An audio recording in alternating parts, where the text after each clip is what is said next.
आपण फॅनमध्ये सावलीत मंडपात बसून आपण ते काय आणखीन सुविधा करत होतो ना. समजा सगळे तसंच करतात, मीच नाही तर सगळे तसं करतात. मला अंतिम टोकाचं आणि कठोर आमरण उपोषण करायचंय. रखरखत्या उन्हात मी हे उपोषण बास टाकून करणार आहे. ना कुठलं पाणी, ना कुठलं जेवण, ना पायात चप्पल घालणार आहे, ना काय करणार आहे. माझ्या शरीरात प्रचंड वेदना आहेत. या जीवाला मी तरसायचं तरी किती दिवस. त्यामुळं जे होईल ते होईल. उष्ण घाताचा बळी गेला तरी देवेंद्र फडणवीसांमुळे गेला, सरकारमुळे गेला.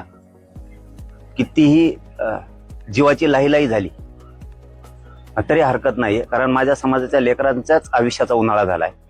तर आपण आपली का कदर करायची.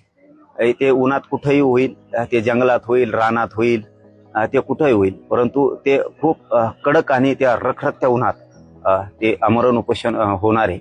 आणि त्या भूमिकेवरती मी आता ठाम आहे. आता शेवटी त्याच्यात किती त्रास होणार आहे, किती जीवाची लाईलाई होणार आहे, किती कडक ऊन आहे, किती त्रास आहे, किती त्या वेदना होणार आहेत, याचा मी कसलाही विचार करायचं नाही ठरवलेलं. मी आता माझ्या निर्णयावरती फायनल आहे. कारण हे सारखे सारखे उपोषण करून सुद्धा माझ्या जीवाला इतक्या वेदना आहेत आणि इतका त्रास आहे प्रचंड. एकदा कुठंच ते तुकडा पडू दे, सरकारचा तुकडा पडल नाही तर माझ्या जीवाचा तरी पडल. या भूमिकेवरती मी फायनलच आता आलेलो आहे की आपण किती दिवस आता हे असं करत राहायचं. सरकारनं किती दिवस शब्द द्यायचे आणि आपण किती दिवस त्यांना वेळ द्यायचा. हे सलग आता 3 वर्ष झाले हे आंदोलन सुरू आहे. त्यामुळं ही जी मी तुम्हाला त्या दिवशी सांगितलं होतं की मी कठोर आंदोलनाची भूमिका घेणार आहे. तर हे मे महिन्याच्या या कडक रखरखत्या उन्हात हे आमरण उपोषण होणार आहे. ना कुठल्या पाण्याविना होणार आहे, कुठल्या जेवणाविना, ना पायात काय चप्पल राहणार आहे, ना बूट राहणार आहे, ना काय राहणार आहे. मी बास टाकून एका बाजूला बसून जाणार आहे. ते जे होईल ते होईल, त्याचा विचार मी नाही करा. जर माझ्या शरीराचा मी विचार करायला गेलो तर माझ्या समाजाच्या लेकराचा उन्हाळा करून टाकलाय या सरकारनं. त्यामुळं कुठंतरी आता हे थांबलं पाहिजे. त्यांनी याचं आश्वासन द्यायचं आणि आम्ही ते बार बार ऐकत बसायचं.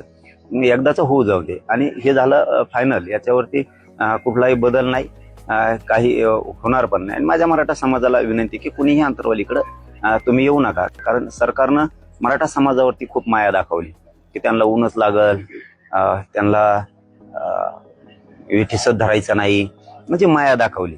तर मग आता त्यांना जर माया आहे तर त्यांनी आतापर्यंत आरक्षण दिलं असतं. म्हणजे ही डाव आहे मराठ्यात संभ्रम पसरायचा आणि हे करायचं. आता हे मला नाही वाटत की देशात असं पुन्हा आमरण उपोषण कुठं देशात झालं असेल आणि इतका कठोर पद्धतीची कुठंतरी निर्णय झालेला असेल की हे मी माझ्या मनानं म्हणत नाही, पण देशात मला नाही आठवत की असं इतकं टोकाचं झालं असेल. आणि ते टोकाचं आता होणार. म्हणजे आता ठरलं आहे की 30 तारखेपासून आमरण उपोषण होणार. ते पण उन्हात होणार. आमरण उपोषण होणार, मंडप टाकून होणार, अनेक प्रकारचे राहतील. ते तुमच्या साक्षीनं होणार. लय झालं तर फक्त म्हणजे ते पण म्हणायला नाही पाहिजे, मी पण म्हणतो लय झालं तर फक्त पत्रकारांपुरती एखादी पट्टी राहिली तर राहील, सावली म्हणून. सावली नाही, मंडप नाही, काही नाही. असंच जाऊन बसणार आहे मी 30 तारखेला. मेलो तर मेलो.